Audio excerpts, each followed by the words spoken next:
Lucas capítulo 10, 17. Eu vou ler e depois eu vou explicar. Todos acharam, gente? A Bíblia fala assim no cabeçalho: o regresso dos 70. Então regressaram os 70, possuídos de alegria, dizendo: Senhor, os próprios demônios se nos submetem pelo teu nome. Mas ele lhes disse, olha o que Jesus disse: eu via Satanás caindo do céu como um relâmpago. Eis aí vos dei autoridade para pisar de serpentes e escorpiões, e sobre todo o poder do inimigo, e nada absolutamente vos causará dano. Versículo 20 é a palavra-chave da pregação. Não obstante, olha só o que Jesus fala para eles: não obstante, alegrai-vos, não porque os espíritos se vos submetem, e sim porque o vosso nome está arrolado aonde? Nos céus. Não se alegrem, porque os espíritos malignos estão se submetendo a vocês. Antes vocês têm que se alegrar, porque o nome de vocês estão arrolados, significa escrito, marcado nos céus. O Senhor Jesus Cristo, antes de enviar os discípulos, os seus discípulos para o campo de batalha espiritual, primeiramente ele coloca à prova aqueles que de fato desejam segui-lo. E ele também, para revelar os que desejam seguir com intenções erradas. Porque a gente sabe que nem que todos aqueles que fazem a obra de Deus fazem com a intenção de fazer a obra de coração. A gente sabe que uns fazem por vanglória, outros por interesse, é ou não é? Então, antes de Jesus enviar os 70 discípulos, ele coloca a prova, coloca no campo de batalha. Primeiramente, ele prova aqueles que de fato desejam seguir. Ao cabo da conversa, quando Jesus estava caminhando, falava para os 70, juntamente com aqueles outros discípulos que estavam com ele, os 12. Algumas palavras, algumas versões dizem 72 pessoas, outras dizem 70. Ao cabo da conversa, alguns diziam prontamente seguir Jesus aonde de fato for necessário. Alguns falavam para Jesus: Senhor, aonde o Senhor for, necessariamente eu estarei lá. Aonde o Senhor estiver, eu estou de prontidão. Eu estou apto para seguir o Senhor. E Jesus, ele, conhecendo o coração deles, disse: as raposas têm covis, as aves do céu têm os seus ninhos, mas o Filho do Homem, ele não sabe aonde reclinar a sua cabeça. A outro, de igual modo, Jesus disse: segue-me. Ele falou assim: Senhor, permita-me primeiro ir sepultar meu pai. Mas Jesus insistiu: deixa os mortos sepultar os seus próprios mortos. Tu, porém, vai e prega o reino dos céus. Olha só, um falava para Jesus assim: Senhor, aonde o Senhor estiver, eu vou estar. Independente do local, eu vou estar junto com o Senhor. Outro falava assim: Senhor, eu vou seguir. Jesus falou assim: olha, vem e segue-me então. Não, mas primeiro deixa eu sepultar meu pai. Não, deixa que os mortos sepultem os seus próprios mortos. Tu, porém, prega o reino de Deus. Outro discípulo falava para Jesus assim: segue-te-ei, Senhor, mas deixa eu primeiro ir despedir-me da minha casa. Eu vou seguir o Senhor, mas primeiro deixa eu me despedir dos meus familiares. Deixa eu me despedir daqueles que são da minha casa. Mas Jesus, ele replicou: ninguém que tendo colocado a mão no arado e olhado para trás é apto do reino de Deus, do reino dos céus. Olhando para essas advertências, a gente consegue notar que o reino de Deus há de nos custar justo aquilo que somos mais apegados. Família, parentes, entes queridos, todos aqueles desejavam seguir Jesus, mas Jesus coloca eles à prova: vocês querem me seguir? Primeiro eu quero ir sepultar meu pai. Até um sepultamento, olha como é forte isso. Jesus coloca o reino dos céus com mais prioridade do que um funebre. Um ente querido morreu. Não, deixa que os mortos sepultem os mortos. Você vem e prega o reino de Deus. Ou seja, O reino dos céus há de nos custar justo aquilo que nós somos mais apegados. Primeiro ponto, interesse. Segundo ponto, família. Qual que é o primeiro ponto? Qual que é o primeiro ponto? Interesses. E o segundo? Família. Depois disso, Jesus, ele designou então os 70 e os enviou de 2 em 2 para que precedesse em cada cidade que ele havia de ir. Ou seja, Jesus toma 70 discípulos e envia de 2 em 2 para onde eles forem, eles falarem que o Messias há de passar por ali. A Bíblia mesmo fala isso. Esses discípulos, ao entrarem nas cidades, realizavam grandes sinais e maravilhas. A Bíblia diz que essas 70 pessoas, aonde elas entravam, elas realizavam maravilhas, prodígios, sinais. Pessoas eram curadas, pessoas eram libertas, os demônios eram expelidos daquelas pessoas que eram endemoniadas. E também a palavra crescia cada vez mais, em cada momento em que muitos viam que de fato tudo isso era feito pelo próprio poder de Deus. Aonde estavam esses 70, havia sinais, havia maravilhas, havia prodígio, havia cura, expeliam demônios, pessoas eram curadas. A palavra de Deus crescia paulatinamente, cada dia onde eles pregavam, a palavra crescia, porque muitos viam que de fato era feito tudo isso pelo poder de Deus. Após tantos sinais, a palavra diz que os 70, eles regressaram.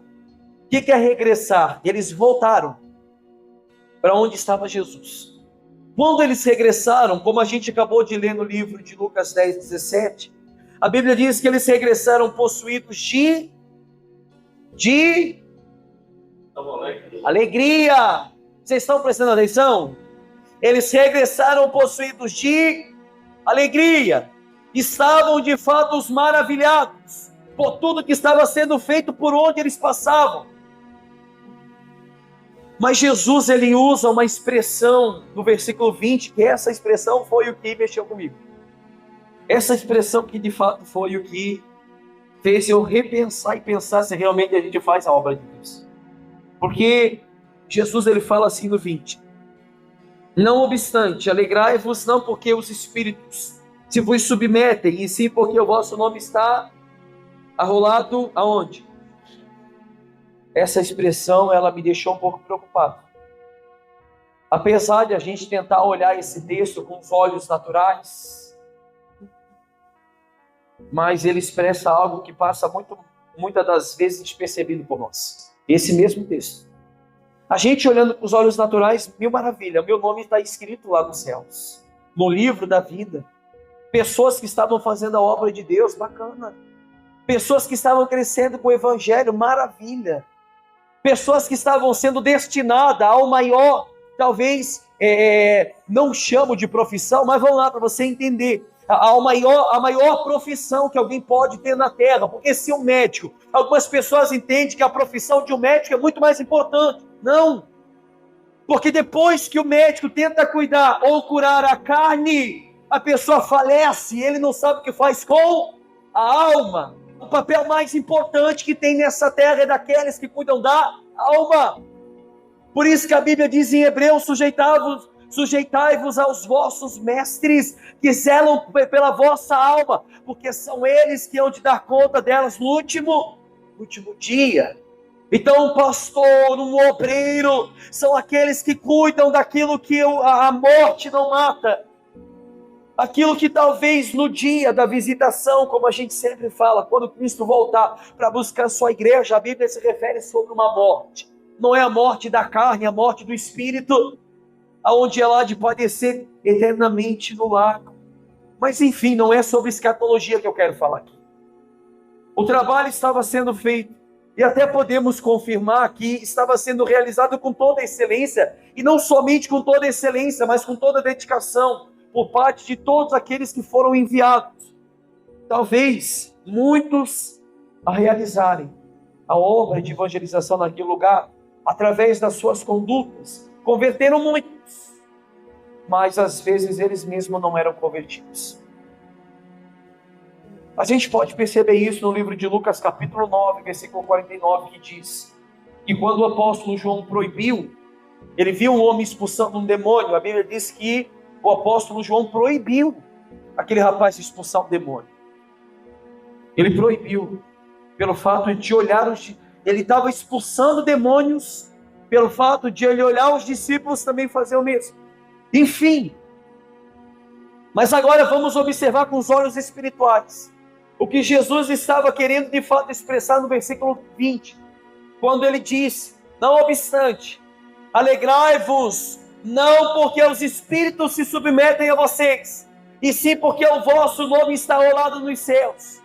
Na nova tradução da linguagem de hoje diz assim: porém, não fiquem alegres, porque os espíritos, olha o que ele fala aqui, não fiquem alegres porque os espíritos maus lhe obedecem, mas sim porque o nome de cada um de vocês está escrito nos céus. Esse é de fato um versículo que mostra que o serviço que você faz a Deus não te torna salvo. Essa passagem que a gente acabou de mostrar revela que o serviço que você faz para Deus não torna você salvo, que o tempo que você dedica somente pelo serviço do reino não revela que você é uma pessoa salva. Tem muita gente com dons, porém condenadas eternamente. Tem muita gente que tem dom, mas essa pessoa já está condenada já faz muito tempo. A pergunta que eu faço para vocês: essas pessoas estão fazendo para Deus? Sim ou não? Sim ou não? Sim, estão fazendo para Deus. Entenda uma coisa, grave no seu coração. Se você tiver o seu caderno, escreva isso, para que fique gravado com ponteira de diamante. Porque o reino não se resume enquanto você faz para Deus. Porque nós sabemos que há muitos pastores, obreiros, que também fazem. Porém, muitos em adultério, na mentira, no vício, por ganância, por dinheiro. A gente já viu muito disso. É ou não é? Vocês presenciaram isso. Demônios que se submetiam a esses pastores. Eles eram de Deus? Posso confirmar que não. Para você entender que o serviço que você faz para Deus não revela que você é salvo. Não mostra que você é salvo. Obreiro, entenda uma coisa.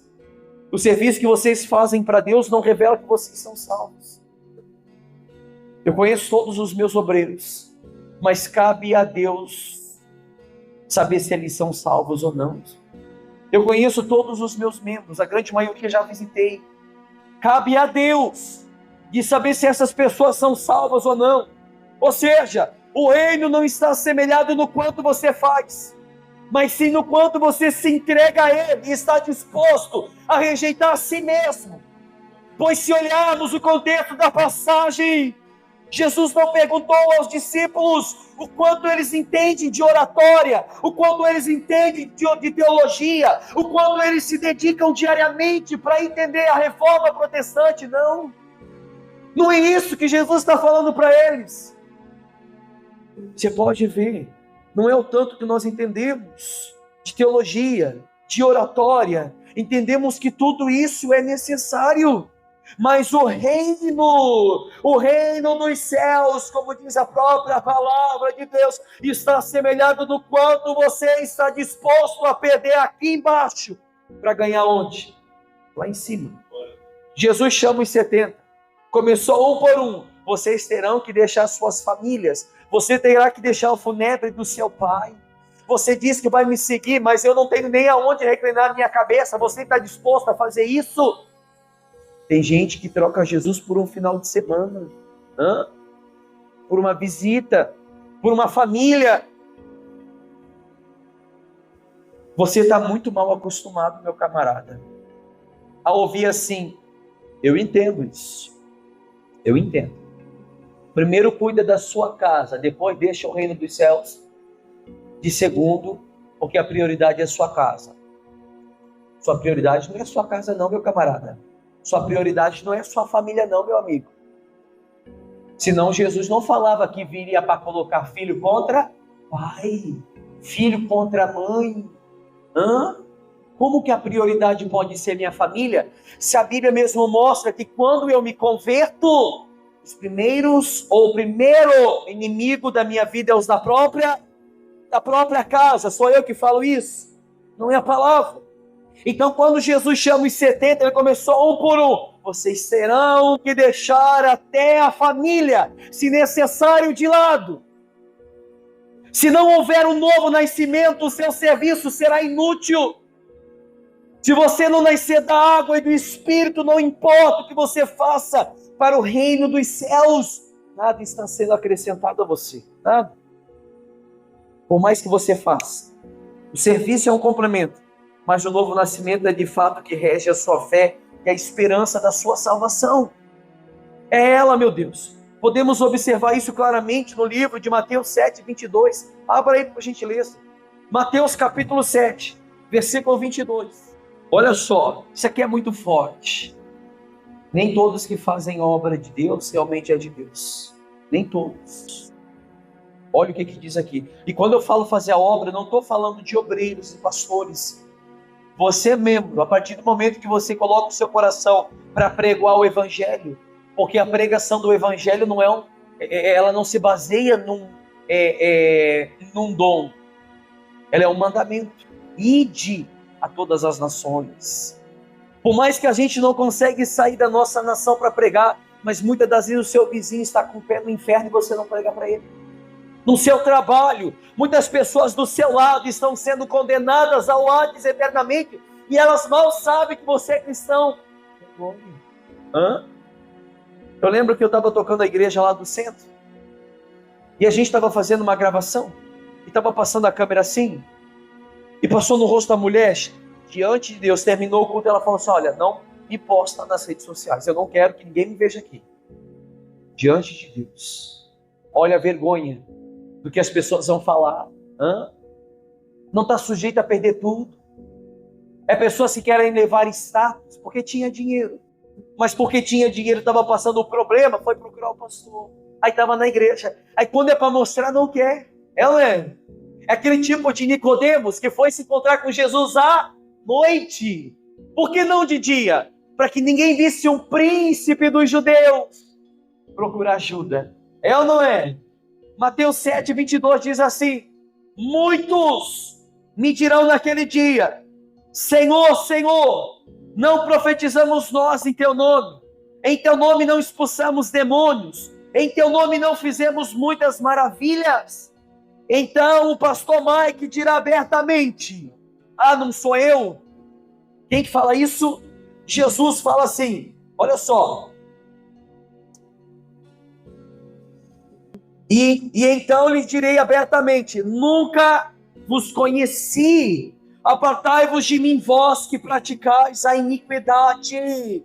Ou seja, olha para cá um minutinho, volta a reforçar o que eu disse no começo: nem todos que trabalham para Deus são de Deus. Nessa passagem a gente pode observar aparentemente um cenário religioso agradável aos olhos dos seus congregados. Porque nessa igreja, ela tinha profecia, tinha ou não tinha? Não profetizamos nós no teu nome? Tinha cura, não tinha cura? Tinha cura. Não curamos nós no teu nome? Tinha expulsação de demônios? Tinha expulsação de demônios. E até maravilha sendo realizada nessa igreja. Porém, Jesus lhe dirá abertamente: eu nunca vos conheci. O reino, o serviço que você faz para Deus não demonstra que você é de Deus. E muitos se gloriam por isso. E muitos se engrandecem por isso. Igrejas cheias, igrejas lotadas de pessoas vazias. Pastores, muitas das vezes no seu altar, vê a multidão de pessoas que aos seus olhos aparentemente pessoas salvas, mas chegará no último dia, Jesus mesmo dirá: eu nunca vos conheci, apartai-vos de mim, vós que praticais iniquidade. Jesus mesmo disse: eu não suporto o ajuntamento de vocês misturado com iniquidade. Ou seja, o que é o ajuntamento? É isso aqui que a gente está fazendo hoje. É a congregação dos santos, aparentemente santos. A congregação do justo, aparentemente justo. Mas Jesus diz o quê? Eu não suporto isso. Vocês estão se ajuntando, como ele disse na ceia, Paulo mesmo disse, vocês se ajuntam para pior e não para melhor. Ou seja, não basta nada você fazer sem antes você crescer. Jesus mesmo disse para Pedro, ô Pedro, ô rapaz, primeiro você tem que se converter, depois você se apresenta à sua família. Não adianta nada você pregar para a sua casa se você é o péssimo testemunho lá de dentro. Não adianta você abrir a sua boca para falar de Jesus se os seus passos no dia a dia, que falta de verdade, revelam o caráter, o mau caráter que há dentro da gente. Não adianta, pessoal. Por isso que Pedro não pregava para a família, porque Pedro ainda não era convertido, apesar de todos os sinais que eram feitos através das suas próprias mãos. Pedro curava, Pedro pregava, curava, meu Deus, expulsava demônios. Mas Jesus falou para ele, ô Pedro, primeiro se converte, rapaz. Ô Pedro, essa noite o diabo tentou cirandar sua alma, rapaz. Mas eu roguei a Deus, eu roguei ao Pai para que ele não toque na sua vida. Pedro era um endemoniado. Perdoa a expressão, mas era. Pedro era um mau caráter. Pedro era daquele tipo de pessoa, como a gente sempre fala, né? Só não mexe comigo. Porque aí como diz o ditado de hoje, né? Aí o bagulho fica doido. É ou não é? Ou seja, nessa passagem, a gente pode observar aparentemente um cenário religioso agradável aos olhos dos congregados. É tudo o que eles querem. Cura, profecia, sinais, maravilhas. Vendo demônios sendo manifestado, que maravilha. A pessoa enquanto está passando vergonha na frente de todo mundo. Depois ela volta constrangida. Todo mundo me viu assim. Aí às vezes ela nem volta mais para a igreja. Mas é um cenário agradável para muitas pessoas.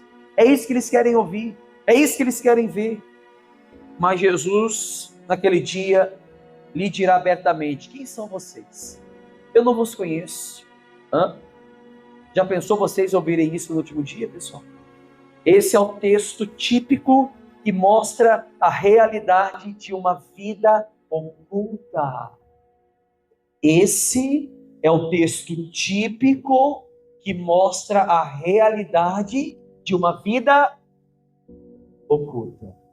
É muito bom você ver o pastor botando a mão na cabeça de uma pessoa e ela manifestando. É muito bom você ver o pastor botando a mão na cabeça de uma pessoa e ela sendo curada. É muito bom você ver o pastor pregando, pessoas se maravilhando. Mas muitas das vezes esse mesmo pastor que faz isso, no seu oculto, é pior do que o diabo. Muito pior do que o diabo. A gente sabe, a gente conhece pessoas assim, que pregam, que fazem tudo isso. Um outro exemplo é de um homem erudito, instruído acerca da lei, que conhecia toda a Torá, e era conhecido como príncipe dos judeus. O seu nome era Nicodemos, um fariseu que governava uma região. Mas Jesus, olhando para ele, disse, Nicodemos, meu camarada, necessário é você nascer de novo. Para nada importa o seu conhecimento, para nada importa a lei, quando na verdade você nem nasceu ainda. Olha a expressão que Jesus usa para um homem que era religioso, cumpria cabalmente a lei. Podemos, necessário, meu filho, necessário vos é nascer de novo. Você tem que nascer de novo. Se você estudar os judeus são conhecidos como pessoas extremamente religiosas e que possuem um cuidado muito grande quando o assunto é guardar a lei. Mas a Bíblia chama esses mesmos fariseus de filhos do diabo, porque eles procuravam exercer aquilo que era visível, enquanto o que era invisível estava contaminado. Os fariseus hipócritas. Vai em Israel, com 8 anos, criança já conhece toda a Torá, 8 anos de idade, toda a Torá. Os 5 livros, o Pentateuco, Gênesis, Êxodo, Levítico, Números e Deuteronômio.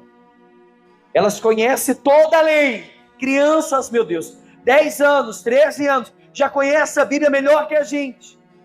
Fariseus hipócritas, saduceus hipócritas, ensinando suas crianças a se basear na lei, quando na verdade nunca tiveram novo nascimento. Ou seja, para quem melhor que os judeus? Conhece toda a palavra, toda a Torá, toda a lei. Mas olha a Bíblia de Mateus em diante, Jesus, João Batista, eles chamam essas pessoas de filhos do diabo, hipócritas. Porque eles, na verdade, procuravam exercer com excelência, com aquilo que eles conseguiam enxergar. Jesus mesmo disse: bem-aventurado aqueles que não viram mais, mas creram. Bem-aventurados são esses. Não adianta o cuidado das coisas de fora, enquanto o lado de dentro está uma bagunça. Não adianta, meu amigo. Não adianta de nada. Não é à toa que Jesus fala para os fariseus sobre a importância de limpar o lado de dentro. No livro de Mateus 23, 26, o que Jesus fala para os fariseus? Conhecedores da Bíblia, fariseus cegos, fariseus hipócritas, lavem primeiro o interior do copo e do prato, para que o exterior também fique limpo. Que aflição os espera, mestres da lei? Jesus ainda usa a expressão mestres da lei e fariseus hipócritas, vocês são como os túmulos pintados de branco, bonitos por fora, mas cheios de ossos e de toda espécie de impureza por lado de dentro. Por fora parecem justos, mas por dentro o seu coração está cheio de hipocrisia e de maldade. Não adianta nada do serviço sem o novo nascimento. Nada. Os fariseus são os que mais dão exemplo de excelência serviçal. Os judeus são os que mais dão exemplos de excelência serviçal. São os que mais trabalham, mas pecam quando o assunto é de fato ter intimidade com Deus. Vai numa sinagoga, você vai ver. Vai numa sinagoga, assiste uma reza deles. Assiste praticamente a cerimônia cultual deles. É sempre quase a mesma coisa. É lei, às vezes é oração repetida, praticamente aquilo que Deus abomina. Acham que muito falar serão ouvidos, mas não serão ouvidos. Lucas capítulo 15, 8. Olha o que diz aí. Lucas 15, 8 diz assim: ou qual é a mulher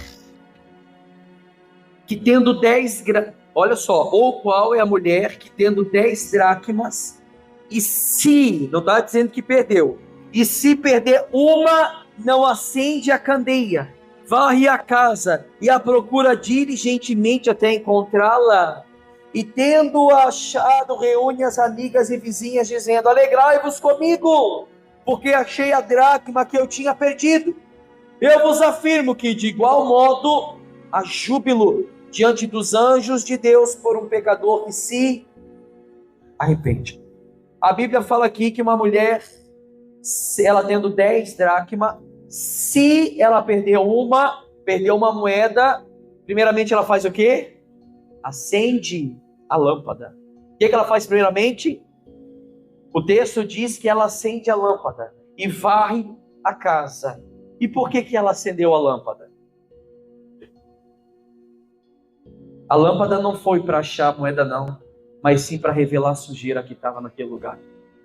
O que é que Davi fala? Lâmpada para os meus pés e a tua, e luz para os meus caminhos.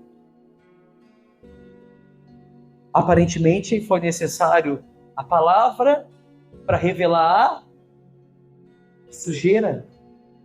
Não foi assim que aconteceu com a gente? Não foi a palavra que revelou a sujeira que estava dentro da gente? Não foi a palavra que... Por isso que eu sempre falo. Você pode mais a fundo que você puder para esconder o seu pior pecado. Chega uma hora que a candeia se acende e ela vai revelar a sujeira. Amém? Ou seja, a lâmpada não se acendeu para achar moeda, mas para revelar. Ela não varreu por fora, e sim por dentro. O maior problema, sim, é o lado de dentro.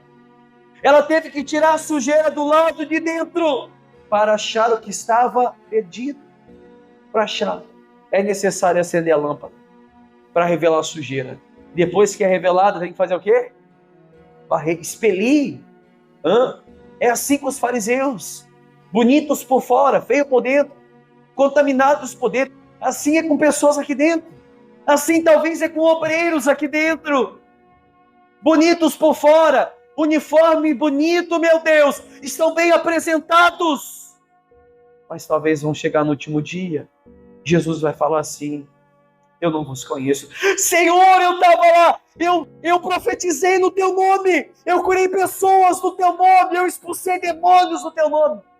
Afasta de mim que eu não te conheço. A questão é o quanto você está disposto a perder aqui para ganhar lá em cima. Essa é a questão. O quanto você está disposto a rejeitar suas próprias vontades, os seus desígnios do maligno no coração. O quanto você está disposto a deixar tudo, casa, família, passeios, interesses, para que você possa herdar um reino incorruptível, um reino sem mancha, o reino sem mácula, inacessível. O quanto você está disposto a perder aqui para ganhar lá em cima. Essa é a questão. Nunca foi o quanto você faz, nunca foi o quanto você ganha, mas o quanto você perde. Amém, pessoal? Essa é a palavra que eu tenho para deixar para vocês. Guarde no seu coração. Vocês obreiros, vocês candidatos, vocês que estão sentados no banco e não faz nada por reino. Saiba de uma coisa. Mesmo que vocês tentam fazer, o propósito não foi o quanto você faz. Nunca foi o quanto você faz, mas o quanto você está disposto a perder aqui para ganhar lá em cima. Amém? Vamos ficar de pé. Aplauda Jesus bem forte.